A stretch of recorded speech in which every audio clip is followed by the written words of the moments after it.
Okay, so you want to talk about pressure. Let's talk about being king. But not just any king. Right. King David. Right. We're diving into Psalm 62 today. Okay. Which is all about trusting in God when things get messy.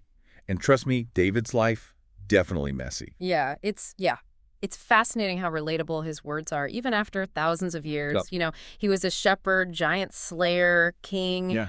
But this psalm shows us, I think, that he grappled with very human anxieties just like us. Absolutely. And we always picture kings as having it all figured out. But Psalm 62 gives us a glimpse into David's very real struggles. Yeah. And how he found strength in his faith when things got tough. Yeah, and things were definitely messy. This wasn't just your typical, like, burden of leadership kind of stress. Right. David was dealing with constant political turmoil. We're talking economic disparities that fueled unrest and even betrayal from within his own family. Oh, talk about family drama, right? Yeah. His own son, Absalom, led a rebellion against him. It makes you wonder how much of that turmoil we're reading between the lines of Psalm 62. It's essential to have that historical context because it adds another layer of meaning to the words. Right. He isn't speaking from a place of, like, hypothetical worry. He's living through incredibly challenging circumstances. So it's like he's reached this point, gone from shepherd to giant slayer to king. Right. And through it all, he's realized something huge. Yeah. Almost like a self-actualization moment where he gets what really matters. What's fascinating is that this realization isn't even about his own accomplishments, you know? It's about recognizing a power greater than himself. Right. A source of strength that goes beyond human, capability. Yeah. Just like that feeling when you achieve a goal and you realize it wasn't all you. Right. David discovered that true security comes from something beyond himself. But he doesn't shy away from expressing that. Even as a king, he uses these powerful metaphors to describe his reliance on God. Yeah. He talks about God as my rock and my salvation, my fortress, I will not be shaken. And he even refers to himself as a leaning wall. Those metaphors are so powerful. He's surrounded by threats, right? Yet the imagery he uses, rock, fortress, Yeah. it speaks to an unwavering foundation, a sense of security that defies the chaos swirling around him. Yeah. It's like he's saying, my world might be falling apart, but this faith is what keeps me standing. Yeah. And you can really feel that struggle between the weight of his responsibilities and his deep-seated faith in his words. Absolutely, and that's where the psalm, it gets even more compelling, I think. It's not just a statement of faith. It's a raw and honest expression of what it means to rely on something greater than yourself, especially when you're feeling vulnerable. Yeah. In verse 5, David says, "Yes, my soul, find rest in God. My hope comes from him."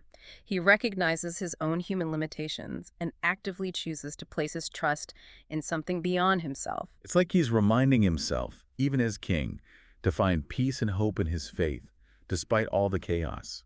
And that choice, that conscious decision to find rest in God amidst the storms of life, that's a powerful message for us today.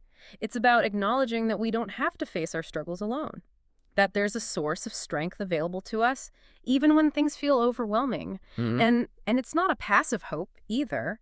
There's this incredible line in verse 6. He says, "He alone is my rock and my salvation.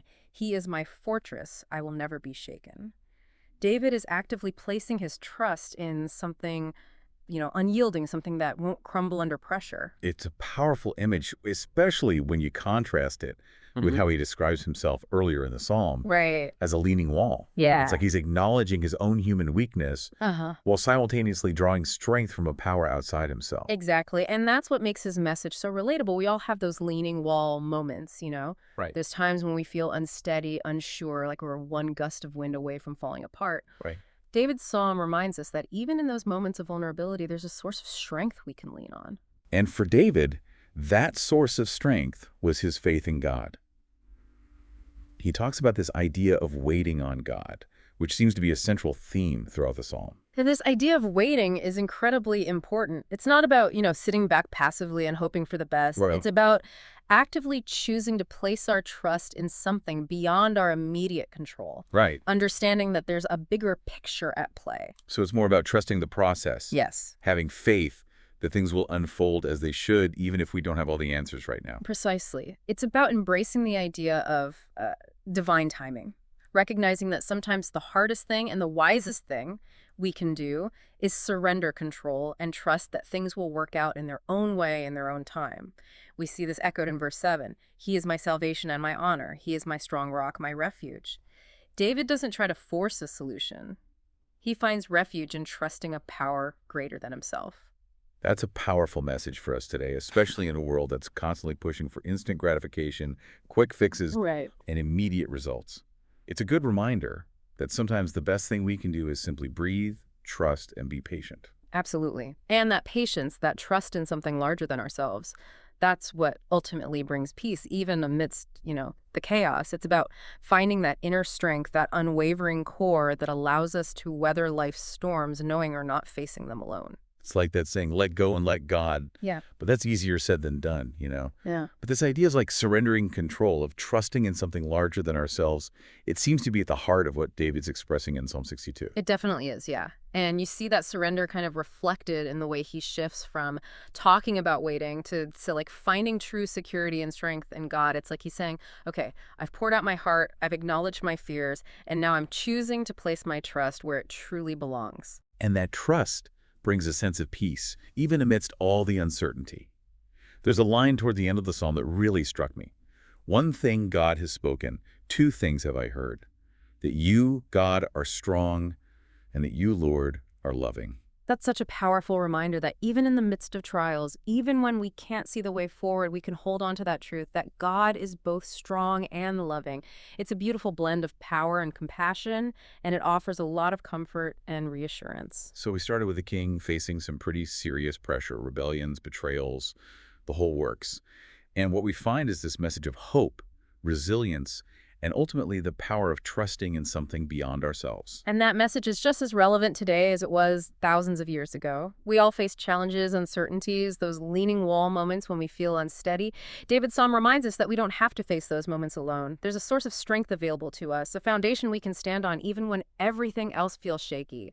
It's about finding that rock within ourselves, that unshakable core that helps us weather the storms. So as we wrap up this deep dive into Psalm 62, here's something to ponder. Where do you need to surrender control? What would it look like for you to fully embrace that idea of divine timing and trust that things will unfold as they should? It might be a different journey for each of us, but the message of Psalm 62 remains clear. Even in the midst of chaos, there is a source of strength, peace, and unwavering hope available to us if we're willing to lean into it.